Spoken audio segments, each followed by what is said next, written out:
ఖ్యాతిగాంచిన పుణ్యక్షేత్రం దక్షిణ వాహినిగా పేరు పొందిన ధర్మపురి మున్సిపాలిటీ పరిధిలో రోడ్లు వ్యవస్థ చాలా అస్తవ్యస్తంగా ఉన్నాయి. గత ప్రభుత్వం ఏదైతే బీఆర్ఎస్ ప్రభుత్వం ఉందో రోడ్డు వెడల్పు అభివృద్ధి పేరుతో ఇరువైపులా తవ్వి ఎక్కడెక్కడ పనులు చేయక అలాగే వెళ్లిపోయారు.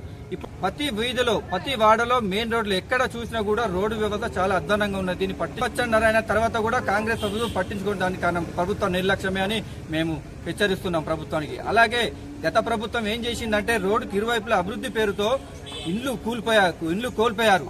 ఎక్కువ శాతం మన నంది నుంచి హరిత హోటలు, మన పటేల్ విగ్రహం నుంచి తెనుగువాడ నుంచి జింకలు, అలాగే మెయిన్ రోడ్లలో ఎక్కడ చూసినా పాపం వారి ఇండ్లు కోల్పోయి ఇప్పటి వరకు వాళ్లకు నష్టపరిహారం అందలేదు. గత ప్రభుత్వం ఆలోచించలేదు, ఇప్పుడున్న ప్రభుత్వం కూడా ఆలోచించలేదు. మా భారతీయ జనతా పార్టీ వారి పక్షాన అడుగుతా ఉన్నాము.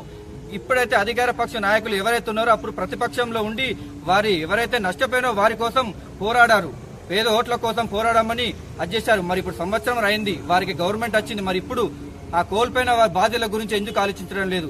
మరి అసంత ప్రభుత్వం ఓట్ల కోసం వాడుకున్నారు. ఇప్పుడు కూడా వాళ్ళకు ఉచిత హామీలని అవ్యాన్ని ఈమెయిల్ అని ఇచ్చి ఓట్లు దండుకొని ఇప్పుడు వాళ్ళ గురించి ఆలోచించడం మానేశారు. చాలా కేవలం మా భారతీయ జనతా పార్టీ ఏదైతే ఇల్లు కోల్పోయిన వారి పక్షాన, ధర్మపురి పట్టణ ప్రజల పక్షాన, యాత్రికుల పక్షాన మేము కోరుతా ఉన్నాము ఈ ప్రభుత్వాన్ని వెంటనే ధర్మపురి పట్టణంలోని వీధులలో మెయిన్ రోడ్లలో ఎక్కడెక్కడ ఉన్నాయో అవన్నీ మరమ్మతులు చేసి కొత్త రోడ్లు వేయాలని, అలాగే ఈ రోడ్డు వెడల్పులో నష్టపోయిన బాధితులు, ఇండ్లు కోల్పోయిన బాధితులు ఎవరైతున్నారో వారందరికీ నష్టపరిహారం చెల్లించాలని మా భారతీయ జనతా పార్టీ డిమాండ్ చేస్తున్నాం.